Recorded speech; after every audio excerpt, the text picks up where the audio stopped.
Hello everyone, I'm Meteorologist Charlie Ironmonger. Thank you so much for joining me today for your 9 a.m. news and weather update from the First Alert Desk. And we've got news out of Elizabeth City where a man is now facing multiple breaking and entering and larceny charges. Quentin Morris, the 400 block of Bank Street, was arrested on 3 counts of felony breaking and entering and 3 counts of felony larceny after the fact. Just before 3 a.m. on September 2nd, police responded to an alarm for a reported break-in at Dollar General in the 900 block of Oak Stump Road. Officers said they determined the area was clear and took notes of stolen items. Around 6 a.m. on September 11th, police responded to an alarm for a reported break-in at CVS Pharmacy in the 100 block of Eringhouse Street. Officers said they discovered the front door had been pried open and reported the stolen items. Now, around 4 a.m. on September 14th, police responded to an alarm for another reported break-in at the same CVS. This time, officers said the front door had been shattered and more items were reported stolen. The 40-year-old man was taken to Albemarle District Jail with no bond. He will appear in Pasquotank County District Court at 9:30 a.m. on Thursday. Anyone with information is asked to call the Elizabeth City Police Department at 252-335-4321. Or you can call the crime line at 252-335-5555. And last night was the return of late-night host Jimmy Kimmel. Liz Kreutz has more on his return.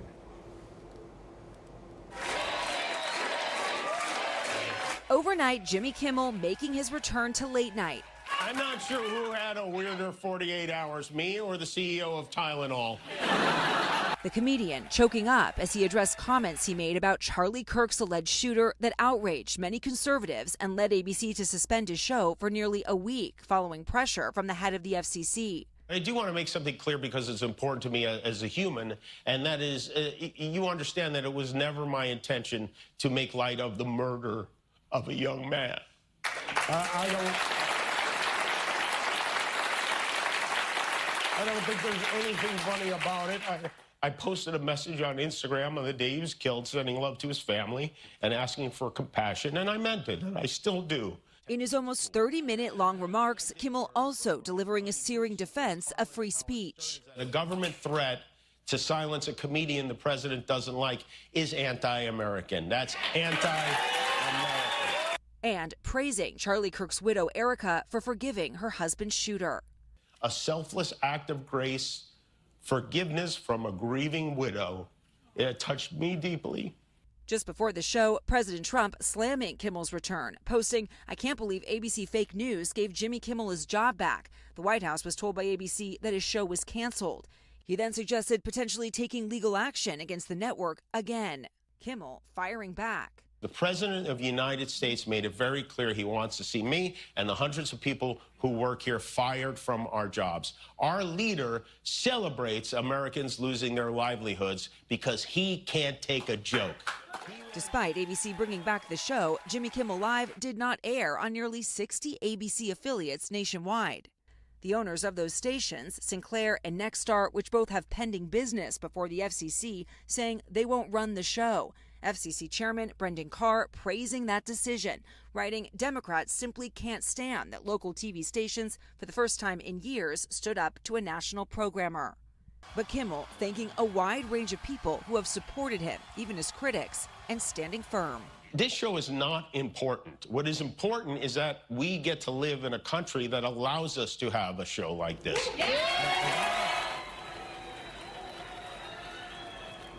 Well, thank you very much, Liz, for that report. We now want to turn to your weather forecast as we have got activity in the tropics, maybe looking at some additional named storms coming up here pretty soon. Here are the 2 areas of concern we've been talking about really over the past weekend and through the start of this week.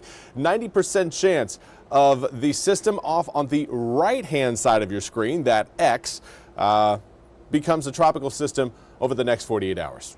A 90% chance. Again, this is a system that is likely to be Umberto over the next 48 hours. Imelda, or at least the potential for Imelda, is a system a little bit closer to Puerto Rico. There we've kind of adjusted the map, and you can see that X near Puerto Rico is the one we are more concerned about, as that one could be developing in a region that has traditionally sent storms towards the U.S. East Coast. Now, again, the latest model runs are certainly a little bit more encouraging, giving us more of a miss off of Cape Hatteras than a hit. So that is very much what we want to see. But right now, again, we're not getting the best data from that system. We will, once the hurricane hunters start to fly through those two cells. That's expected to happen at some point over the next 24 hours. Do want to highlight, of course, Hurricane Gabrielle, as it is still a major hurricane. 115 mile an hour maximum sustained winds, pressure at 960 millibars. Is moving east at 25 miles an hour. It is a system that is on the move away from North America, and that is news we love to hear. Unfortunately for folks in Portugal and potentially even Spain, they could be dealing with this system as a post-tropical low by the time we reach Monday morning. So for us, looking clear in that regard. Here's what we've got outside. Maybe not totally clear. We do have some fog still left over from earlier this morning. It is still foggy across parts of eastern North Carolina. Keep that in mind. Billy George, good morning from Emerald Isle. Again, good muggy morning. Absolutely. Dew points right now in New Bern, 74 degrees. It is humid again across eastern North Carolina. We knew the humidity would be coming back, and it will be departing again through this upcoming weekend. But over the next few days, get ready for an added taste of summer. Just a feeling we can't quite shake. Right now, not seeing a whole lot of rain showers across the area. We, again, do have some low-level clouds, though. That is for certain. And driving through enough of those clouds could force you to turn on your windshield wipers briefly. As far as your air temperatures go, most of us in the low to mid 70s, a little bit warmer as you get closer to the Pamlico Sound. We've got 75 degrees in Manio, 74 in Swan Quarter, 76 in Oriental and Hatteras.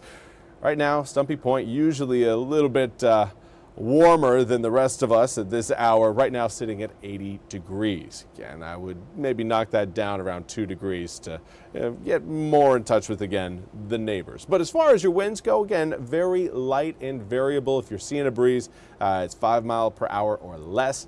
Over the past 24 hours, though, the humidity has certainly made a comeback. Just about all of eastern North Carolina has seen a rise in humidity, and that has pushed our dew points back up into summertime levels, back into the 70s. You can feel it when you step outside.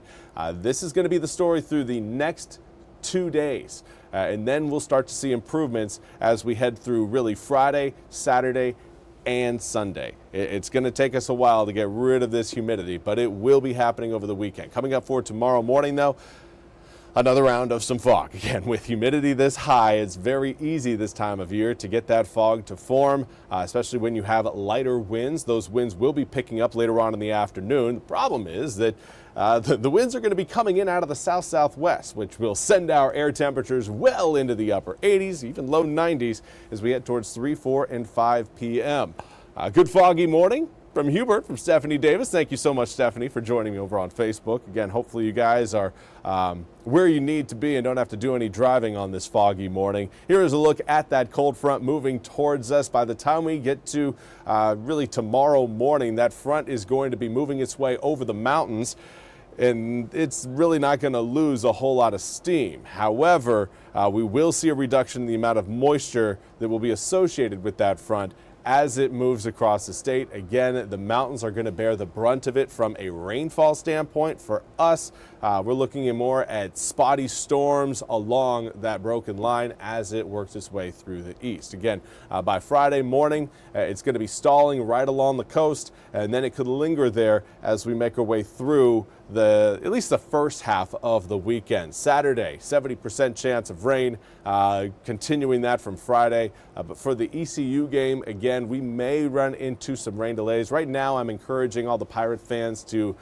go with at least I say at least a light rain jacket, with the understanding that if we do have some thunderstorms around the area around kickoff, or even just, maybe 15 minutes before kickoff, I'd encourage the tailgaters to, possibly hold out at the tailgate, let those storms pass, because we could be looking at potential weather delays at some point. And it's always one, it's nicer to be stuck at your tailgate than in the stadium with the throngs of people. But regardless, Sunday and Monday, watching the tropics, 81 degrees on Sunday, Monday 82. But of course, that could change a little bit depending on the track of that system near Puerto Rico. Well, that's all we have time for today's 9 a.m. news and weather update from the First Alert desk. Work from home. Very nice. Very nice. All right. Well, we will be back with more news and weather coming up at the top of the hour. Until then, I hope you all have a fantastic Wednesday. We'll see you in just a bit.